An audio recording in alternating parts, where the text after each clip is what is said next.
There's only one will behind them. They don't have a distinct or separate will. There's only one will that nature controls all of them. Is that a fair representation? In the divine morphe. So then the question about Jesus is that if Jesus has two wills, all right, now the question is, the heartbreak is yeah, if he has two wills and they're both right, and Jesus says, not by my will but your will be done. Okay, the question is, how are they separate wills in first place? We have to get that defined first before we move on to the next conclusion. The problem with the discussion is we as Christians, I'm a Miathelite, he's a Diathelite. We have two different positions on how we account for the wills or will of Christ. Now, whether or not... Would you like to have a debate amongst yourselves first and then come to... No, we don't need to do that because we're talking about the Trinity, right? Yes. All right. Regardless of how the means by which Christ adopts a human will, prior to the incarnation, we still make an affirmation of the Trinity. And your paradigm says that the Trinity is not one God. Thus, you should be able to explicate how the Trinity is not one God, both pre and post incarnation. If you have to appeal to Jesus' adopted humanity in order to demonstrate the illogicity of the Trinity, then you're not actually demonstrating the illogicity of the Trinity. What you're demonstrating is the illogicity of the incarnation, which is a different question. But if fundamental Christian doctrine, as you claim it, sure. Right? Just to make the conversation so that we can have a univocal opinion that we can both agree on to have a constructive conversation. I'd like it if we could have a conversation about your logical critiques on the triad itself. Because according to your religion, the triad is polytheistic, whether or not the God became man. Okay, so, I mean, my discussion with you is on Christian doctrine that you believe is a pillar of your faith. If I just show there's one contradiction in it, then the whole edifice comes collapsing down, regardless of whether I can show the Trinity makes sense prior to the incarnation of Jesus, the Son in Jesus, or what have you. Likewise, so it's for me, any which way works. But likewise, I don't need to say, well, I have to do this in this particular way. I can do it anyway. I can posit a contradiction in your belief, because your belief makes a positive claim. It makes the claim that the Trinity is polytheistic. Thus, if that is contradictory to reality, to what we actually profess, you're going to have a problem there. No, the Quran clearly says that Christians have made God as one in three, right? So they've arrogated to him two other things alongside him. And that's whether or not we so then let's discuss one of these things that have been arrogated alongside God by the Christians from our perspective, which is Jesus. Let's discuss. Why can't we just talk about the Trinity though? Well, it's related because Jesus is considered to be a person, or the Son is considered to be a person of the Trinity, is it not? Yes, he's so let's talk about the members of the Trinity then. Hold on. There's a difference between giving a remote critique and a proximate critique. So for example, if me and you are having a conversation and I want to prove that Allah has a metaphysical contradiction in his nature, I'm not going to start talking about some moral problem in the Quran and then trying to stipulate a contradiction of that would not be related. Oh yeah, that would mean that Islam is false because there's this morality thing in the Quran and that would lead to Allah being a false God. No, we can just stipulate a logical problem or metaphysical problem to the nature of Allah and talk about it direct. That's something called approximate critique. You're going off an antecedent. But do you not believe that Jesus is a member of the Trinity, or an aspect of Jesus, one of his natures? Is a person in the Trinity, but why don't you just... So then, we are discussing the Trinity by first looking at one of its members. Can I ask you a question? Does that not make a sense? Do you have any critique towards the Trinity at all? I do. But I want to discuss that first, and then we can move on. I'm going to ask you, before the incarnation, was the Trinity illogical? Okay, yeah, that's perfect. Oh, yeah. Oh, that's a good one. I'd answer that after we discuss. But the first question I asked you was about the Trinity. It wasn't about the incarnation. So now we're shifting. Why are you running away from that? I'm asking you to demonstrate the illogicity of the Trinity because that's what your paradigm describes. So go ahead. I did public debates on this, usually with Catholics, not with your sect. But you've told me that you don't have the same model as Catholics or We have- Protestants. So, but I'm happy to simply discuss it, right? But we're gonna have But, the same but I model would like. But the thing is this: I don't want you to escape the track I'm going down. Because look, We're not escaping. Look, I'm not going anywhere. I'm here. So let's discuss Jesus first, and then we'll Let's discuss. talk about the main thing. And then we'll discuss the Trinity. I'm telling Is there you- not time for both? Here's why I'm telling you. Can we not make a union of both? Right? Here's why I'm right? telling Can we not do both? Here's why I'm telling you, for the sake of conversation, to have the conversation about the triad first. Well, I want Hold to on, discuss hold a on. member of Let the me Trinity. explain. Okay. Because we agree on triadology. We do not agree on Christology. So if you have a conversation on Christology with us, that will be two different conversations. One with his position and one with mine. But we have a univocal understanding of triadology. In which case, you can make a discussion that involves both of us. And in which case we can discuss it. Exactly. Because that is one of the tenets of your belief. That the triad is incoherent, both pre and post incarnation. Yes, but the problem is this. I have an issue with a member of the Trinity that you ascribe to, which is Jesus. Right? So you don't want to make the conversation I do, but I want to discuss that first, and then we discuss the pre-incarnation Trinity all you want. I'm not going anywhere, sir. I won't be going anywhere, sir. Don't go away. I'm not going anywhere, sir. Me and him have different I'm positions on telling you, Christology. we have different positions on Christology. And I have different positions with you, so but this is the place for it. Well, I'd like to hear it. Maybe he has a better argument than you do, or vice versa. Is it true that we started off this conversation with the Trinity?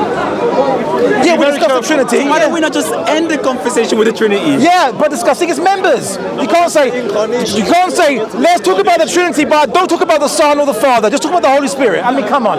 I'm talking about the Son now. I'm talking about the triad, the pre-existent triad that has existed. I'm not adopting for my own commitments. I respect that. It's just ridiculous at this point. Like, bro, like No, because talking about the Trinity, end with the Trinity, and then we'll move on. Do you know why? Because you said the Trinity only has one will, right? Catholics would say maybe they have three wills, but I've seen them argue. It. Yes, Three wills. yes. The Roman Catholic The position. Father has a will. The Son has a will. The Holy Spirit has a The will. sacred theologian. That's what they're not monarchists, are they? The sacred theologian. They're not monarchist Trinitarians. The Sacred Summa Theologiae, which is the Catholic manual, explains in page 486 when it's explaining the Trinity that the Trinity has one natural will.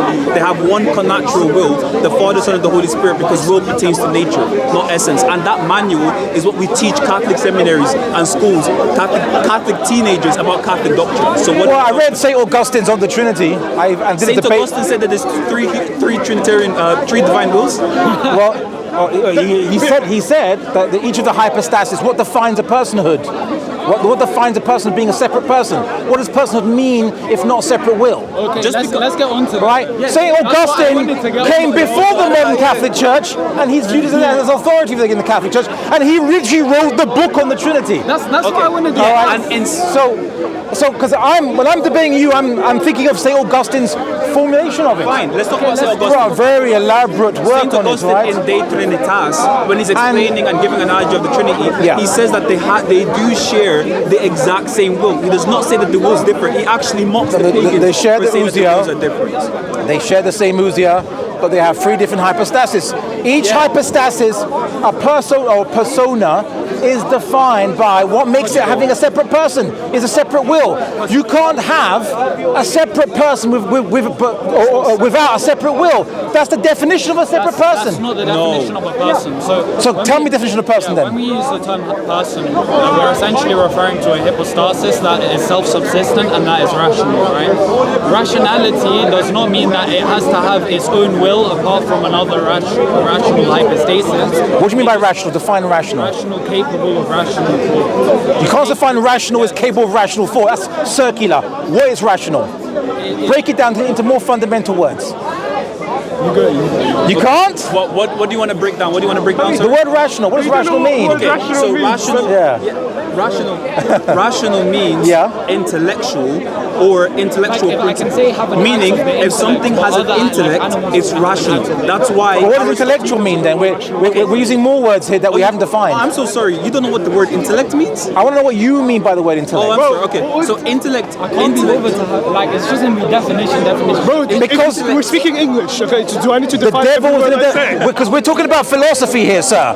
All right, philosophy is very much about definitions, right? Fine, you should read analytical philosophy, sir. It's the current. I know what that is. Yeah, bro. right. I know what you're talking Analytical is all about definitions. Okay, so it's very simple. The intellect is the faculty by which pertains to knowable objects. It's the faculty that abstracts. So it just has knowledge. Or no, it abstracts forms from objects that pertains to knowledge. So it gains knowledge. Pertains to objects That's that have gaining forms knowledge that then, yeah? are able to be known. So you say that God gains knowledge. God doesn't gain knowledge. It's okay. So it's relatively distinct in God, for example, because the intellect in God is going to be superior to us. Boethius calls it supersubstantial, meaning the intellect in God is not going to have, or it's not going to be gaining information outside of himself. But because he's some super substance that's always existed from eternity, he only has knowledge of himself, and he knows all other things through himself. So if God, if you're saying that a persona or person, hypostasis, is defined by having different rational faculties? No. So a person, an individual person, in this our reality, in concrete reality, is going to be distinguished by the fact that they are rational animals with some sort of like individuation. So each of the Father, Son, and the Holy Spirit are each separate rational animals. No. Us human beings. There's three rationalities. Okay, look. You do realize that when you define a term, right, you define a term according to what you perceive in experience, right? Now, in experience, by definitions which are related to obviously things and objects, because of our knowledge of reality, and principles and abstracted principles, as you mentioned. Okay. So when you define a term, there's a difference between the definition of the term and what the term means when it's applied to a specific object. So, for example, us, right? Rationality here is going to mean intellect, and that intellect is going to mean abstracting forms from some object. In God, rationality is just going to be the fact that God has a super substantial intellect that knows all things by knowing himself, his own essence. No, a super substantial intellect. Would it require so there are three so that the Trinity has three intellects. No, they all share the same intellect. Now go ahead. So then how are they three? Where's the three come from? Here's the thing. When we say that a person here is going to be a rational, self-subsistent hypostasis, that doesn't mean that when we say three hypostases, that's also going to be three rationalities or three intellects. Rather, all we have to say is that they share this rationality and they share this intellect, and thus being hypostasis. But who's doing the sharing? Because to share means like I get a bowl of food and I share half with you, right? So who is sharing with who? With what? That's a loaded question. Because you said the word sharing. You said it. He said it. Yeah. Sharing what? Wait, when you say who's doing the sharing, amongst whom? Yeah, when you say who's doing the sharing, that's a loaded question. So, sorry, sharing amongst who or what? Yeah, so the sharing, the communication of the nature is going to be pertaining to the three distinct persons, the Father, Son, and the Holy Spirit from eternity. That's the point. Okay, sorry. Because they relate to each other. Let's use a centers of consciousness. You've heard this time before. Does the Father have a different center of consciousness than the Son? No. So you're saying that God only has one center of consciousness, one will, and one knowledge. If by consciousness. So then it's just one God. Where's the three come from? Okay, let's get into. Or do you believe one God, but he puts like three different masks on when he speaks to humans? We'll use act volition. That's modalism. Act volition. Yeah, sorry, intellect volition. Yeah, go ahead. All right. So this is just an analogous, right? It's a patristic analogy. Sure. When God knows himself, right? So this is the divine Usia knowing himself, because the divine Usia knows everything, right? And that includes knowing the totality of himself. Knowing is the producing of an image, and as such, by knowing himself, he fully by knowing himself, he fully produces an image of himself. Now, So he makes something. No, the only difference He produces is to make. Let me explain. Okay. The only distinction you have here between him and himself in this context is that one is in the mode of being the knower and one is in the mode of being the known.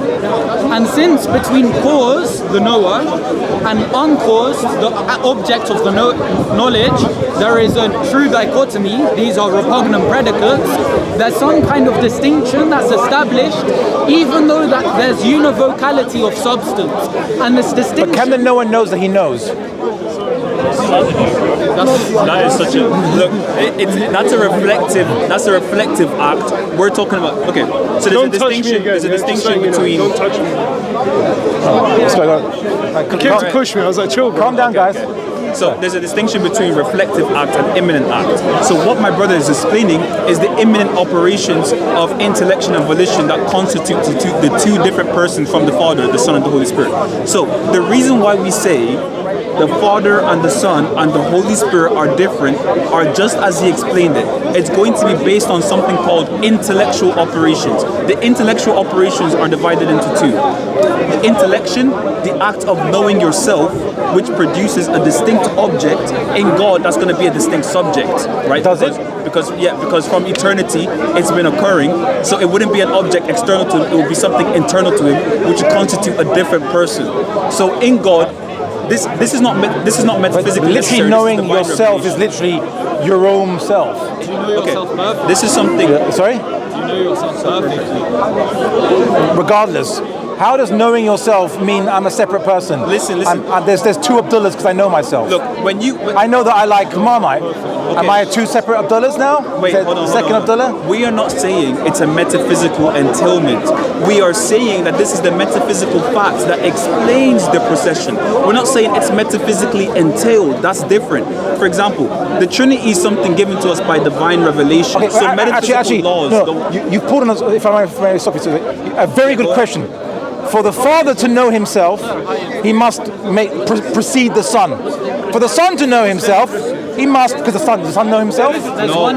Does the Son know himself? The Son doesn't know he exists. The Son knows himself. All right. So then, for the Son to know himself, by the same logic, then the Holy Spirit precedes. But then for the Holy Spirit then to know him, does the Holy Spirit know himself too? No. Listen. The Holy Spirit doesn't know he exists. You're already presupposing a multiplicity of intellects here. So when we say that but you said that in order to know yourself, you have to have a separate thing that you're knowing, right? They say no. Hold on. God's knowing himself is what constitutes both the Father and the Son. So the Father is constituted as the subject of that knowledge, and the Son as the object of that knowledge. So the Holy Spirit is irrelevant then. The Holy Spirit is not irrelevant. Look, when we explain, because they already know themselves. So why a third person, spoiling the party? Let's two's company, three's the crowd. Let's break it down for you.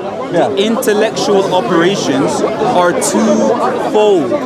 The intellectual operations pertain to knowledge and it pertains to volition. The Holy Spirit and his production pertains to volition, and the Son's production pertains to knowledge. That's why in John 1:1. But can the Son know things though? Okay, the Son. No. But you have to ask though, because if the Father has the faculty of knowing, right? He knows things. Does the Son know things? The Son. Wait. The Son knows things, but the Son. Wait. Knowledge is a property of the person or the nature. Knowledge could be both. Okay. That's where we disagree. Is knowledge in the triad, according to our explanation of our position, is knowledge and intellect and these things, are they proper to the nature, the divine usia, or are they further perfected in the persons that there's three intellects in the person? According to our explanation. No. Okay, so here's why your explanation produces a infinite regress. So you have, I explain. So the Father, God, in order to know himself, there must be a secondary object that he knows that is still himself at the same time. But the problem with that is this secondary object, does it also have knowledge? Now, if you says it has no knowledge, then I see then that you have to say the Son is ignorant. Object has knowledge. And then how can God not? How can a part of God not have knowledge? That's a contradiction. But if you say he does have knowledge, if this Son is a knower, then he also has to produce a second object for him to know himself. No. And maybe the Holy Spirit. Then the Holy Spirit too has to know himself by producing a. So the Son doesn't know anything then. I didn't. Doesn't know himself. I didn't say logically prior you have the Father, Right. then the Father knows himself and it produces the Son. Yeah, no, you didn't say that. It's the divine usia exercising self-knowledge which produces both the Father and the Son. Because the Father is the source. You said it of substance. produces. And the Father is going to be the principle, unprincipled. Why does God need to to produce anything to know himself? What do you mean? Why does he have to make anything to produce to know himself? We're not saying it's a metaphysical necessity. It's the metaphysical tools that we use to explain the divine mystery. We know in Genesis that when God created Adam, that was the only thing. That was the only thing that God called when He called His creation not good is when He created Adam alone. When He created Adam alone, He said, "This is not good. I'm going to give you Eve, who is a distinct person that shares the same human nature as Adam." So God is giving us two separate people, two separate humans, two separate things. Wait, hold on. Sorry? We explain to you in humanity why there's going to be two separate beings. Because the genus that's shared between different human beings is divisible. Whereas in God there's no genus. His essence is indivisible. But it doesn't matter. Let's stick on the point. The point is that. But also, why would knowing yourself need a second person or a second Let him thing? talk, man. I'm just curious though, because It's not a metaphysical sorry, look, the You point haven't is. been here. they have been mostly speaking. I've literally been mostly listening. No, let me just finish the point. So All right. because I understand you're not really getting the theology. Let me just get the point. The point is, from eternity, the Father and the Son have proceeded from intellection. I'm not saying the Father proceeds from intellection, but I'm saying that the Father and the Son both retain their proceeding principle in intellection from eternity. Now, in every operation, right, or in every procession, there's going to be a distinction between the subject and the terminus, the term, what the operation is about. So, for example, I'm operating by talking on this mic. So I am the subject, and the mic and my speech is what the thing is about, basically, right? This is what the action is about. So the Son is the terminus of the divine knowledge in God. That's why we call him. That's why we call him the Logos in John 1:1. Enoch and Logos, God Logos Prosos Theon. But the whole point is that the Holy Spirit proceeds from a distinct faculty in God, which is called the volition, the willing principle. That's why the Holy Spirit is called the love of God, right? So the Holy Spirit proceeds from the Father and the Son for me, right? The Father and the Son, the Holy Spirit proceeds from the Father and the Son from the production of the faculty of love or the will, which is different from the intellect. Production of the faculty. So you're saying that it wasn't there before the faculty was engaged. Production or faculty. So operation is an action, is it not? What? It's not an operation, an action. An operation can be an action. So you're saying that there was a moment. But it's an active operation. There was a moment to act means there was a prior to the act. We're just speaking. Was it not prior to the act? You think we're talking about ontological priorities. We're not talking about ontological priorities. We're talking about something called ordo conceptus, which means order of concept or logical priorities. We're not talking about. But operation refers to acts, though. You're saying that the act of the faculty, which denotes to the listener that you're saying that God creates the Son to know Himself. Yeah, but because God is ignorant of Himself before He makes something. Another object. Wait, hold on. You're strong manning our position. We don't use the term create because create. Produce. Use the word produce. Okay. So the Father produces. A synonym of create, but anyway. Wait, please don't use words that's blasphemous to our religion. To say that the Father creates the Son is blasphemous. You wouldn't want me to produces, emanates. I know the Neoplatonic arguments. Okay, so use our word, use our terminology. Be precise. The Father produces the Son. He doesn't create the Son. I know, but I'm simply telling you not to confuse yourself with Aristotelian or Neoplatonic You're the one confused middle because you didn't know that Platonic Saint Augustine middle thought that Platonic. the Father and the Son and the Holy Spirit share the same will. No, I'm telling you that you don't understand Saint Augustine on this. When he defines So the what separate, page? the What separate page in meaning. the Trinity I'm does he gonna say get that it the up. Father and the Son and the Holy Spirit share different Well, wills? Go ahead. I have to come next week and give it to you because I haven't debated since 2010. We can sir. show you right now Saint Augustine Okay. saying that they share the same will. You want me to show you that? What, In so sorry? many different places, City of God, De Trinitas. No, I want to show me his definition of hypostasis related to will. Okay, what is this? Because that's what I'm arguing. That's what I'm Yeah. Yeah, of course he says the adopting overall our will. language model to make an internal critique, are you not? What's his definition? Not really. Are you making an internal Because critique? your language model is designed to confuse you on the matter. Do you know why I know this? Because St. Augustine said this. He said the reason why he invented the terms hypostasis and ousia was to explain why is there three and one at the same time. So he invented, even though hypostasis is actually a synonym of ousia. No. Right? You're confused. He says it. I can find that. Look, verse for you, where he says that. This is why he just says that, just to explain to people, say why is there three and one at the same time. This is what Saint Augustine said. He said he literally says just to avoid people noticing the contradiction. Listen. Saint Augustine said this in your own book. Well, Listen, not your own book. If you care about him, but he's on your Wait, book. hold on. Look. In Latin, look, the reason why St. Augustine is talking like this is because he's addressing Greek people. He's addressing the people in Greece, okay? Now, the people in Greece, right, the Greeks and the Easterns, they use hypostasis as underlying reality. And a lot of the times in the Greek church fathers, Like substance, they equivocate with hypostasis. What do I mean by this? Sometimes they use it in different senses. And St. Augustine is pointing out the distinct senses that the term hypostasis could be used in order to negate an apparent contradiction stipulated by people like you. So, but that does not mean that he's inventing that the we're term. noticing the contradiction. He's not inventing the term. Why? How can he invent the term when you just conceded that the term existed prior to St. Augustine? That's why he utilized it in the book, De Trinitas. So what are you talking about? Ousia and He didn't invent hypostasis. the term. No, I'm saying that he basically So said he didn't himself, invent the term. Thank you. said himself And that it's the so reason far from why, the point. It's because so far from the point. Okay. no, the reason why these are synonymous terms, hypostasis and ousia, but he decides to use these two different words so people wouldn't notice how 1 and 3 is made the same thing. He said this just so he can explain to people who says why 3 and 1. That's what Saint Augustine said. Right? I can find the quote. Just give me a second. We define hypostasis. Let me give you the quote. Look, we're talking about Saint Augustine, so let me give you the quote then, isn't it? Okay. Oh my gosh. This is diverting from the conversation. And even if what he's saying, And he's not saying. yeah, he's searching up something. Why are you talking? I can talk if I want.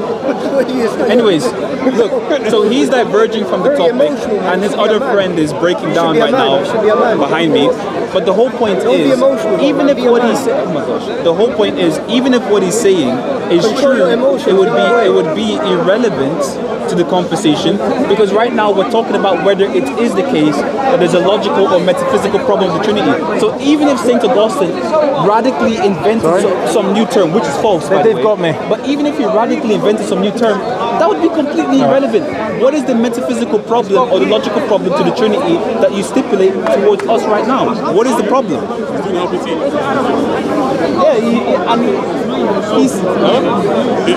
He's not even running the LPT. He's just saying St. Augustine invented the term, which is false. But even if that was true, I don't care. What's my business? Invented LPT?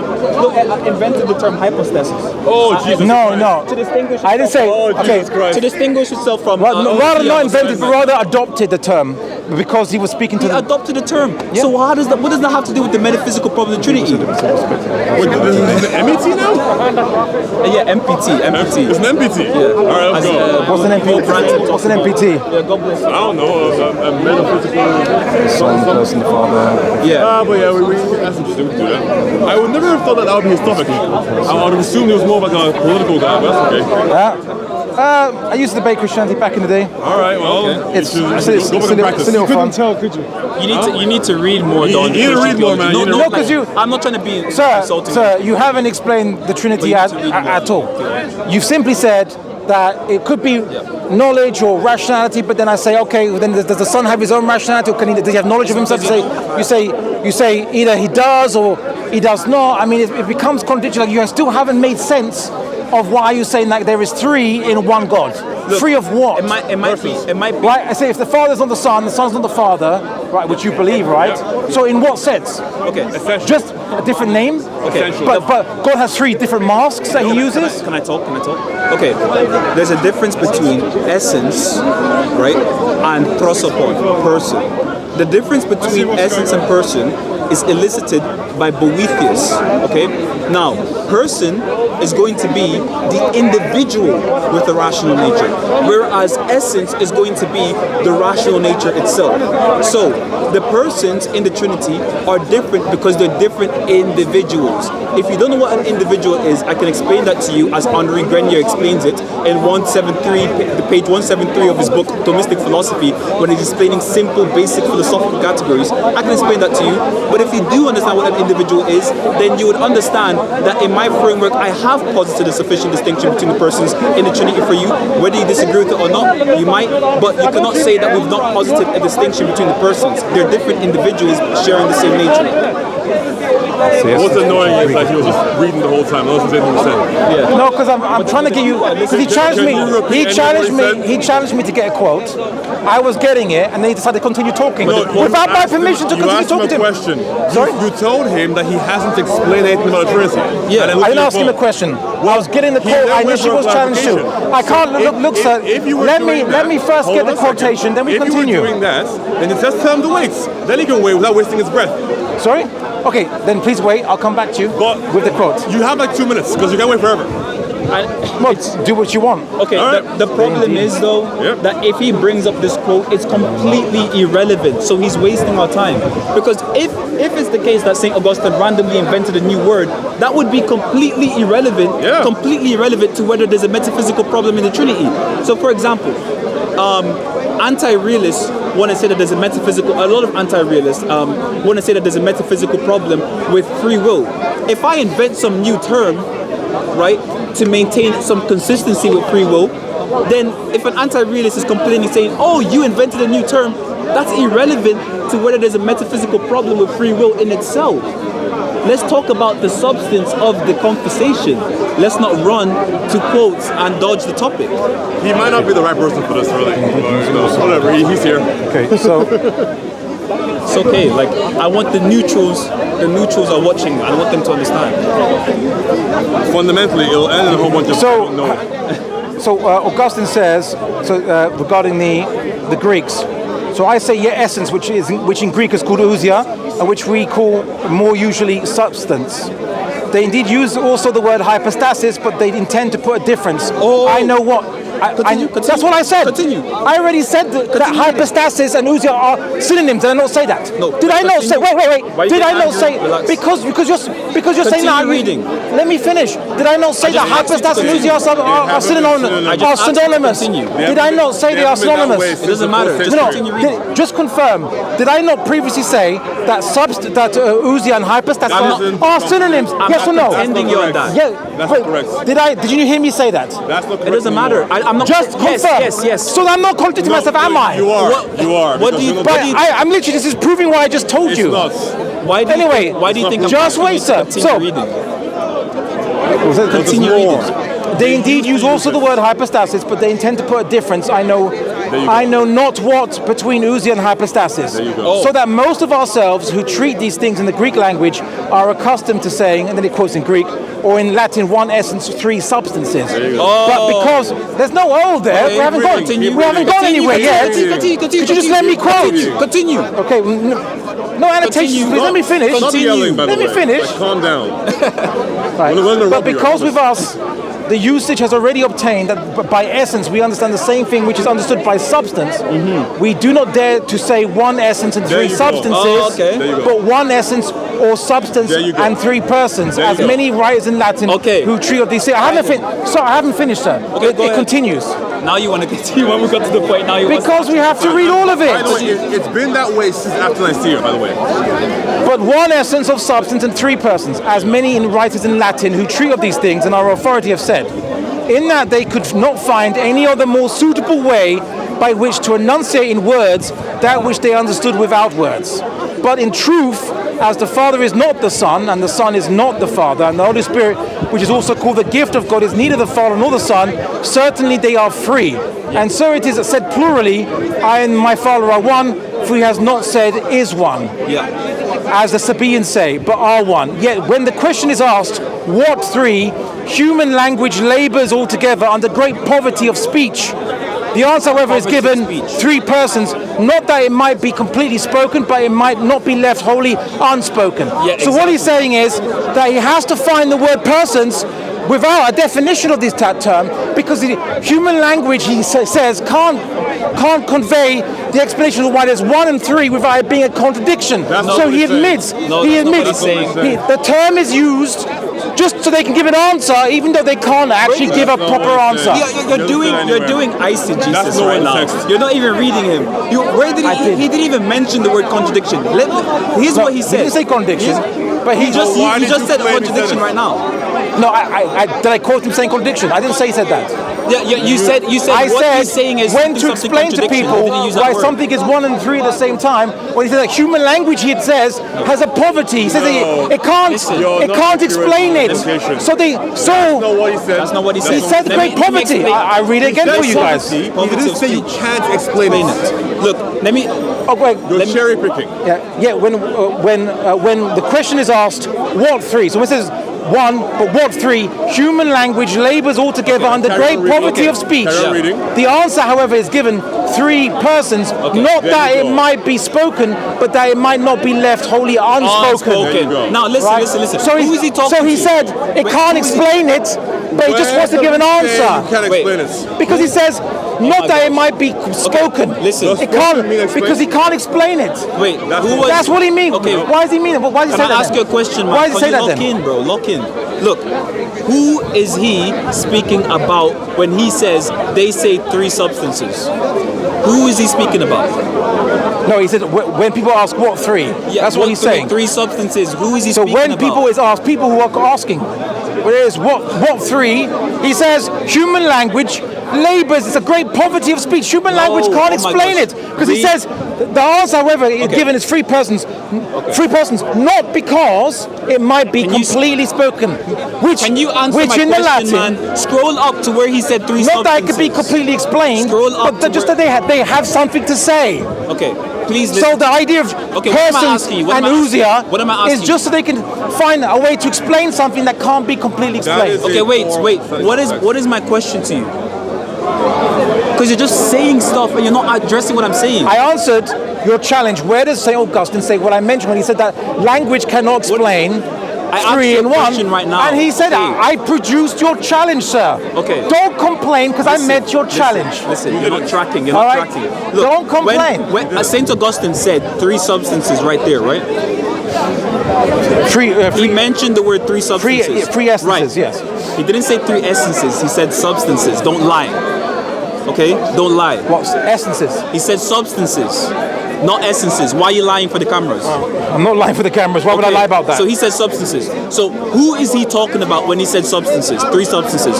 Who would say something like three substances? Who is he talking about? Sorry. What did you say I was lying about again? Sorry? When you said three, you're not even tracking the conversation. I'm listening. When you said three essences. Yeah. You're saying that I'm lying about it. He didn't say three essences. He said three substances. What does that say? It says three substances. Three essences, sir. That's not. This is the Catholic. The same book you're reading. This is the Catholic. The same book you're reading. This is the Catholic camera. Show the camera. That's what you were reading.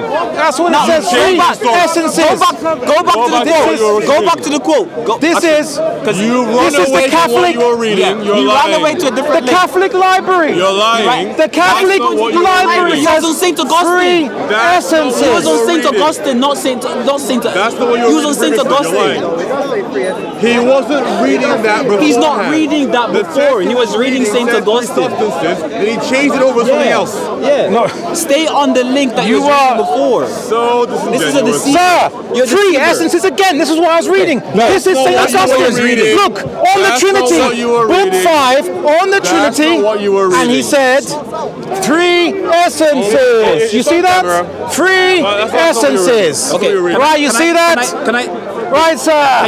You said I'm a liar. You're a liar. What does this say? That's what you're This reading. says that you're a liar, sir. Well, is that what you were reading? Don't use God's I can attack. go on your I history. thought we were having a civilized discussion. Obey. I showed you Go on your history right on now. Christian texts. Okay, go on your history. Three Go on your essences. history right now. Three Go essences. to your internet history right This now. is not a Muslim website. Go This is to your the internet new history. Advent website. Go to your Muslim. Sir, Go to your history. Sir, this is the new Advent website. This is a Christian website. And click on the link says- you had 2 links prior. Three essences, again and again. Three essences. Click on I don't the know. link Is that you yours? had 2 links Which prior. camera is yours? I see. Which camera is So yours? this is how you want debates. Three essences. All right. You said, sir. No, sir yourself. I You said, were reading this is some what it text says here. prior. And the text that you were Does it reading not say prior three said essences? the word 3 Does it not say? substances. So I'm not going to shout over That's not you. what you were reading. I'm not going to shout over That's you. not what you were reading. The text says three essences. That You said I is lied the about text it. you were reading. But the Catholic, That is the Catholic the text online. you were reading. You're Look lying. right here. You're a liar. When he says, Wait. Is the Christian That- Evan? you know what you were- Sir, if you, sir, don't shout over me, sir, or I'll walk away. Why not? Don't You're shout shouting over at me. If you can Christian, shout, I'm don't talking now. normally now. I'm talking normally. Okay. Christian Stay Advent that way. website. Be a good boy. Christian, I'm talking to him. Christian, that way. don't be rude and petulant, sir. You're the one being rude and obstinate. Is this a Muslim? Is this a Christian website or you not? yelling? The Advent. Is that this what not? you're reading? Is this not? That's not what you're A reading. Christian online source. what you're That reading. is a Christian source. So are they lying? Are they lying about St. Augustine when they reproduced his book? Can you relax? Okay, When they- listen. let me look at the actually, let me go to the Latin of it. Listen, the reason why I As a Portuguese person, I can actually read a bit of Latin. Okay, if you're offended that I called you a liar, I'm sorry. I'm sorry. Okay, apology accepted.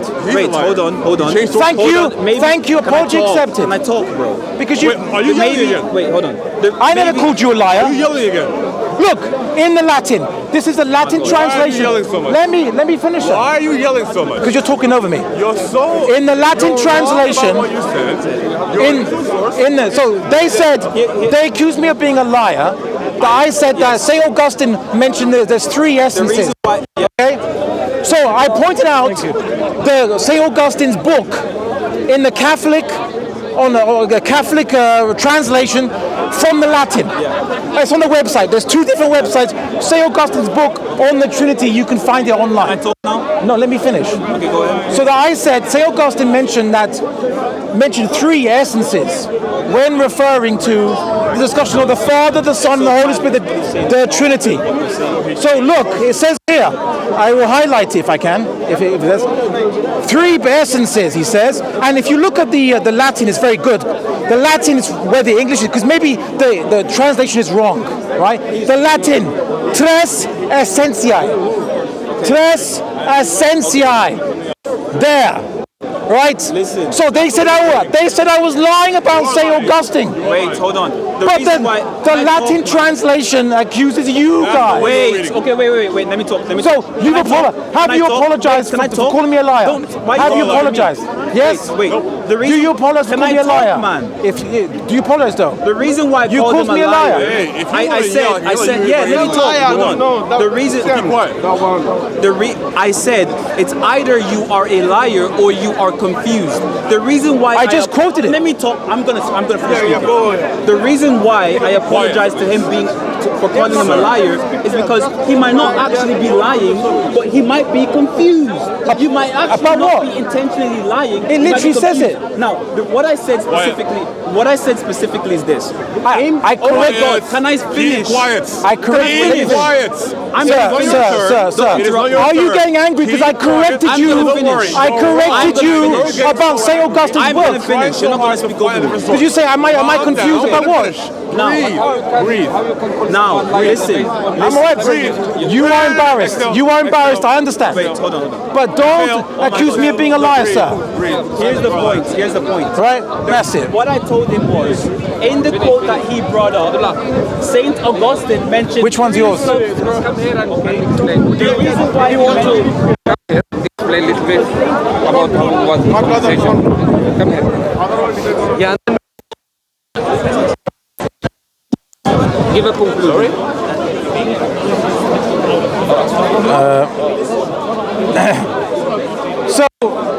So basically, I was discussing the issue of the Trinity with these Christians, and they got heated, and we were discussing St. Augustine's book on the Trinity. So I was mentioning where St. Augustine said that language can't explain the idea of the Trinity, but they kind of came up with the word of the idea of three persons but one ousia, which is a Greek word for like substance or essence.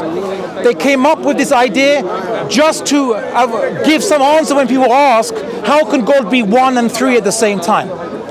So when I said to them that Augustine admitted that they had to use a trick of language, because the word in Greek, hypostasis, which they used to mean three persons, and ousia means what? Substance. Hypostasis also means essences. It also means substance at the same time. They're like synonyms. It's like saying substance, three substances, and one substance.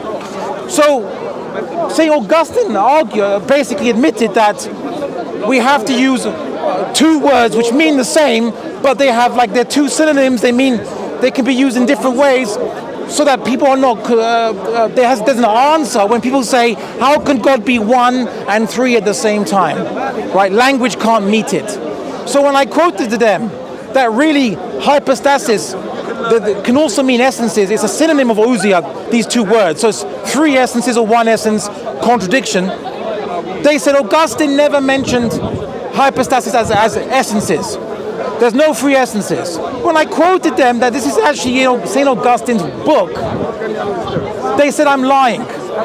And then I literally went to two different websites where you can find online. One with